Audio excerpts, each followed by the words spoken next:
Hello friends, this is Scott with Modern Living Off-Grid, and today I'd like to talk to you a little bit about why we chose to purchase a travel trailer as opposed to a fifth wheel or a motorhome to use at our off-grid farm site.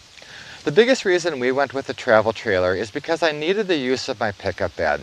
We're always hauling something, whether it's our ATV, maybe our motorcycle, or something for the off-grid farm site. I really needed the use of my pickup bed. This is a 2013 Keystone Sprinter 331 RLS that we purchased brand new. Over the 5 years of owning this trailer, we have really come to fall in love with this trailer. Today I'll kind of do a quick walk around to the outside and show you some of the features and the inside to give you a better idea of exactly what a travel trailer is. As we start here, this is the entry into the trailer. Now for traveling, these stairs simply fold up and tuck in underneath the trailer for traveling. Some of the newer trailers have a little bit different style, and if I was probably going to purchase a new trailer, I'd probably go with those, but these work just fine. Extremely easy to put in and out. If you'll notice along the side here, going towards the front, there's this white strip. This is actually a light. It's a little bit hard to tell now, it's kind of bright out here, but at night, it really lights up the area of our patio, making it really nice to be out here in the evenings. As we move forward, we have our entertainment center. We basically have a small TV here. We could bring our larger TV out, but we hardly watch TV outside, so it really doesn't make much difference to us. And we have two speakers up on the top there that are connected to our entertainment center inside. So if we play music inside, we can also play the music outside. As we move forward towards the front of the trailer, this is one disadvantage of a travel trailer. One thing we don't like about our trailer, this is really the only storage we have on our trailer. It's relatively small, but since we have the use of our pickup bed, it's adequate. As we move forward a little bit further, we come to the front here. I've got it hooked onto my Suburban. We did some mowing today, so I had to pull the trailer forward, and I just hooked it onto my Suburban to pull it. Typically a half-ton Suburban cannot handle the weight of this size of a trailer, so I would never pull it down the road. But with a smaller travel trailer, this is an advantage because you can hook it behind, a half-ton pickup, maybe a half-ton Suburban, and some of the smaller travel trailers even behind an SUV. What I like about this one is this electric jack. This trailer has about a 1,200 pound tongue weight, so it's really nice having the electric jack to raise and lower the front of the trailer for you. We got a small battery on this trailer simply because the majority of our power comes off of our deep cycle 6-volt batteries we have at the off-grid farm site. So this is only used when we need to move the trailer to run the jack. Otherwise, we simply plug in to the trailer here, or to our power bank there. Behind this panel is two 30-pound propane tanks, and depending on how much we use the furnace and water heater, we could probably go maybe about 2 months before we have to fill these tanks. Let's take a look at the other side. We are now on the other side of the trailer, and just a couple things I'd like to point out on this side. Right down here, on all travel trailers, they're going to have a breakaway switch. Basically what this switch does, there's a cable that hooks to the tow vehicle. If the trailer and the tow vehicle were to ever separate, this pin right here would pull out. What would happen is the brakes on the trailer would lock up. And the idea there is to prevent the trailer from going out of control and crashing into something. Now obviously there's safety chains, you want to make sure your safety chains are really secure, but you also want to make sure you use a good quality hitch. Don't skimp on hitches. I did a video on extended hitch. I'll put a link in below so you kind of get an idea what I'm talking about. As we continue back, this is the other side of the pass-through storage we have on this trailer. Again, the door is a little bit smaller. Again, one of the disadvantages of travel trailers, you don't get a whole lot of storage space, but we do gain the use of our pickup bed, or if you have like a Suburban, a smaller trailer with a Suburban, you could always use the back of the Suburban. As we continue back, we've got our freshwater tank to fill our freshwater tank in the trailer, along with our city water connection. And behind this panel is an outdoor shower. Now what's really nice about an outdoor shower, if you've got a dog like Max over here, Max is constantly getting into something. Whether he's going out in the field and getting dirty or playing in the ditches when they're full of water, we're always needing to hose them off. It's really nice to be able to bring them over here. We've got both hot and cold, rinse them off and dry them off before we bring them into the trailer, keeping the dirt outside. Right here we've got the first of 3 slides we have on this trailer. And this is our bedroom. And this slide contains the wardrobe, which is really nice. By having this extra space in the trailer, it really makes a huge difference. As we continue back, we've got our discharge for our black and 2 gray water tanks. Now this particular trailer has 2 gray tanks and a black tank. If you're not familiar with what that means, the black tank is basically for the toilet, and the gray tank in this particular unit, one is for the shower and the bathroom, and one is for the kitchen. What's nice about having a single point discharge is when I pull up to a dump station, I simply can hook my hose up, hook it to the dump station, and drain. I don't have 2 separate discharges that I have to contend with. As we continue moving back on the trailer, we have a black tank flush. Now what this does is when we're at a dump station, I can hook a hose up to here, turn it on. As I'm dumping the black tank, I can actually spray the inside with fresh water to clean out the tank. It really makes a big difference.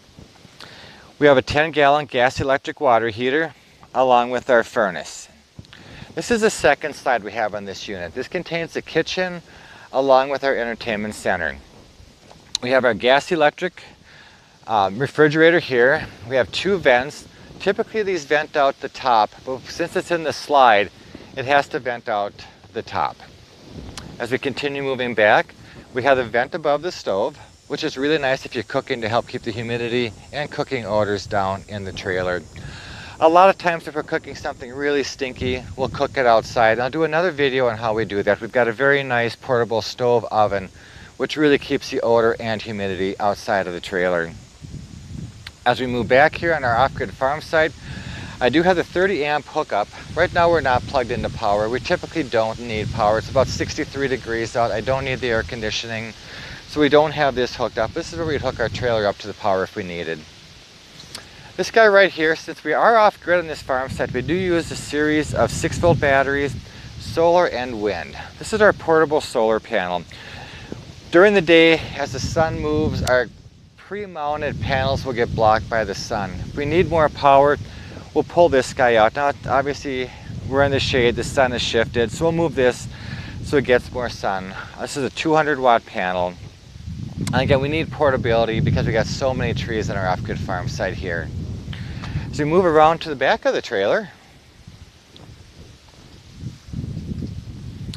we have our satellite prep. So if you have a satellite dish, you can bring the input from the dish directly in. And then we have just our regular cable TV. So if you did pull into a park that had cable TV, that's where you'd hook it into. And then again, we have a 30 amp outlet here. And again, this will plug into the post that we have behind us.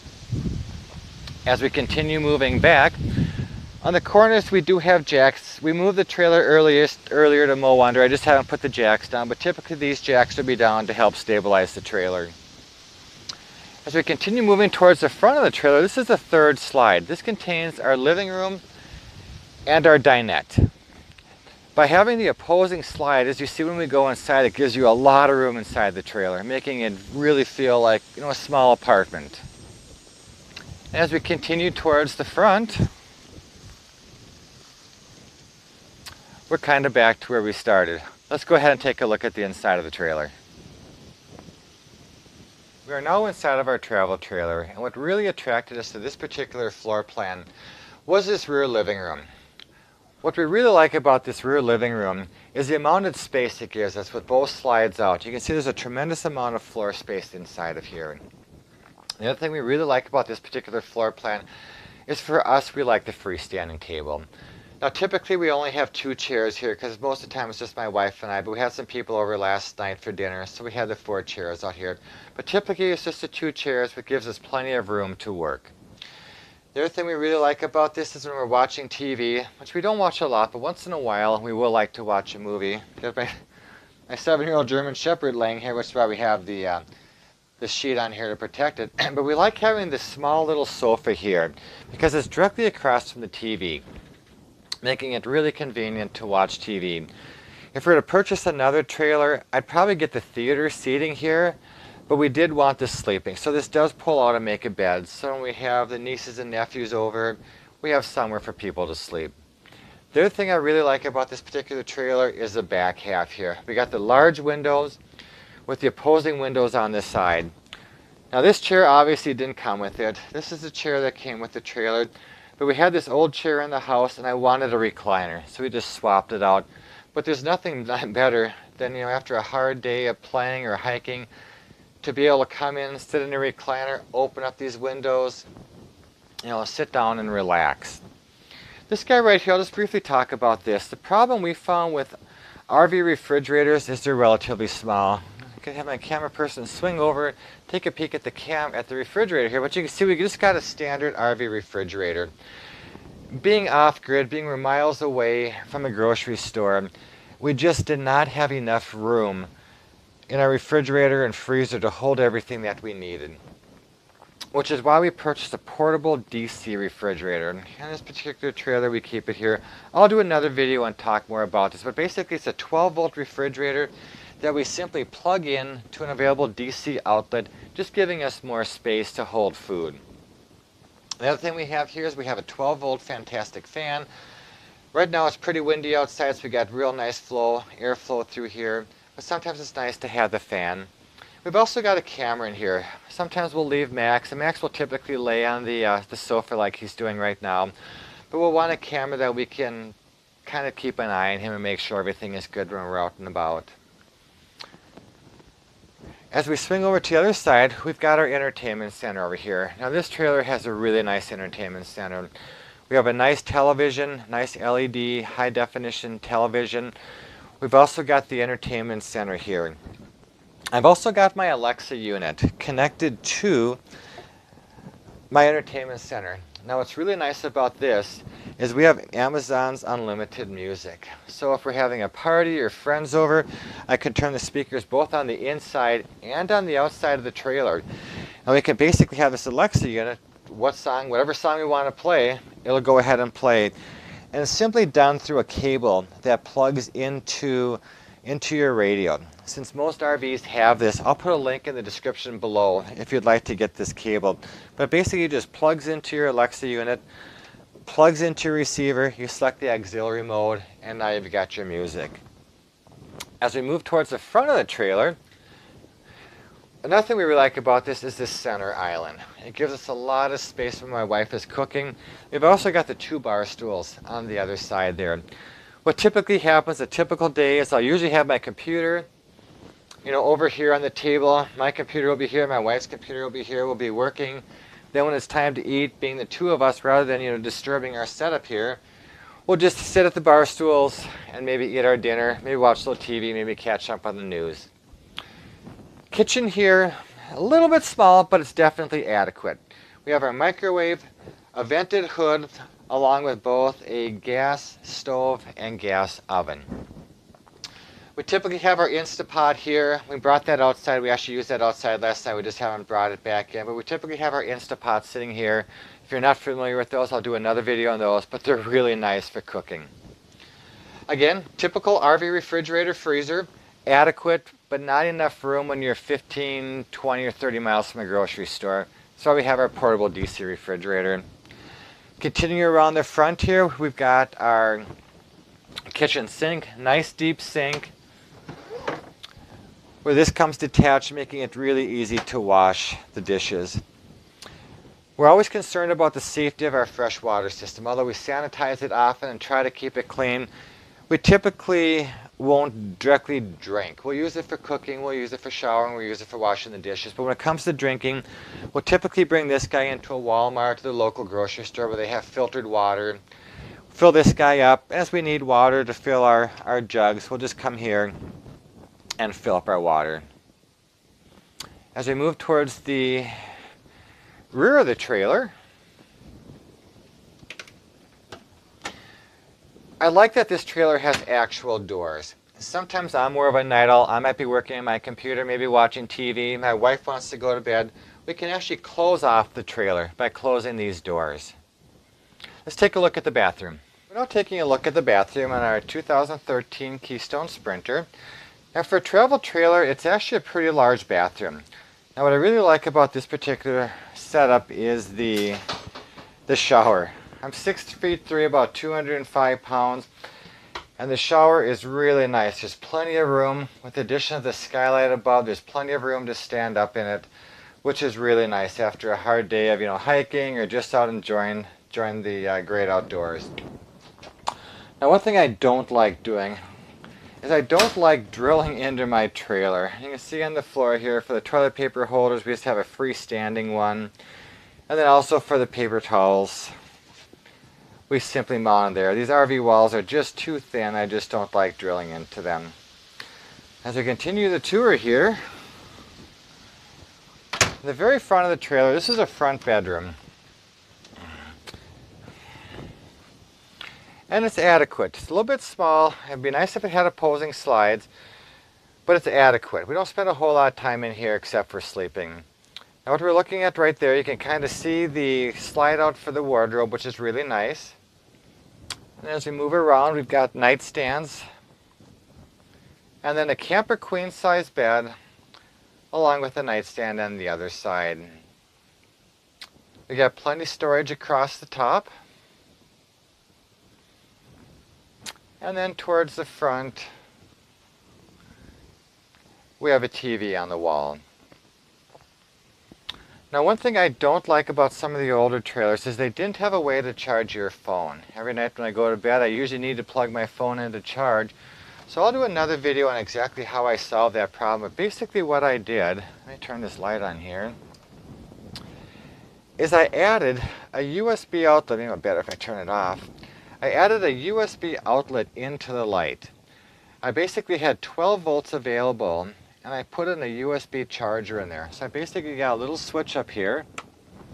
And when I flip that switch on, I used a couple of extension cables. So now I'm able to plug, my phone in or any other device into this. And basically these little extensions, it's just a USB that plugs right in. And I've got two on here, and I've got two over on my wife's side. And that's how we can keep our phones charged. Now in the rear of the trailer, we've got 12 volts. I can plug in USB outlets back there, so that's not a problem. Well, that pretty much wraps up the tour of both the inside and the outside of our 2013 Keystone Sprinter 331 RLS travel trailer. I thought before I ended this video, I'd show you guys what the trailer looks like with the slides in. Periodically on our off-grid farm site, we move the trailer. I'm going to be moving the trailer just a few feet today. So I'm not going to go ahead and secure all the tables and the lamps and everything like that. I'm just going to put them out of the way so I can bring the slides in. And we're only going to be moving the trailer a few feet at maybe 1 or 2 miles per hour, so nothing's going to shift, but typically we would secure everything. The first slide I'm going to bring in is the bathroom slide. Now I've already verified that the roof of the slide is clear. There's no branches or twigs up there that's going to damage the roof membrane as I bring it in. And you can see the slide coming in. Very simple. We simply press a button and the slide comes in.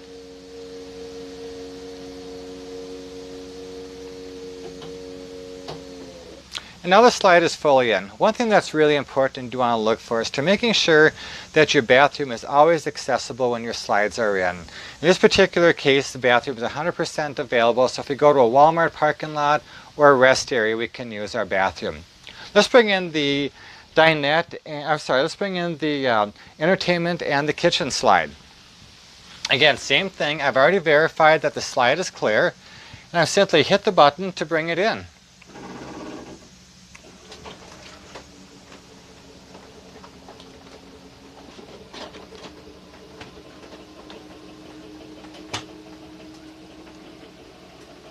Now one problem with this trailer, and we knew it when we bought it, when the slide is in, our kitchen is 100% inaccessible. You can see over here that our stove is completely inaccessible. Now the refrigerator is somewhat accessible, but when the other slide comes in, it makes it difficult to get at. We can still get at it, but it's the one downside of this trailer. Maybe something we'd look for if we're going to do more traveling with our trailer, but for us this isn't really a big deal. The final slide we're going to bring in is the living room and the dinette slide. And again, I verified that the roof is totally clear, and we're going to go ahead and bring that slide in.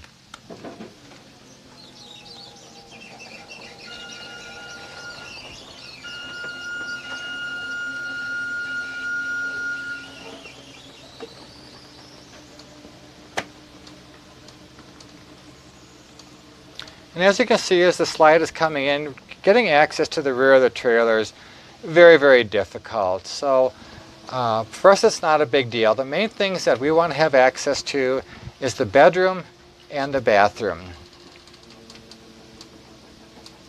And there the slide is fully in. And as you can see on this trailer, we've got our door right here. And as we come in the door, I have 100% access to the bathroom. And I've also got 100% access to the front bedroom. So if we did need to do an overnight quick stop at a Walmart or a rest area, we can come in, we can use the bathroom, we can use the shower, we can use whatever we need, and we can go to bed. If you have any questions, please feel free to leave me a comment below. If you like this video, please give me a thumbs up and consider subscribing. Thanks for watching.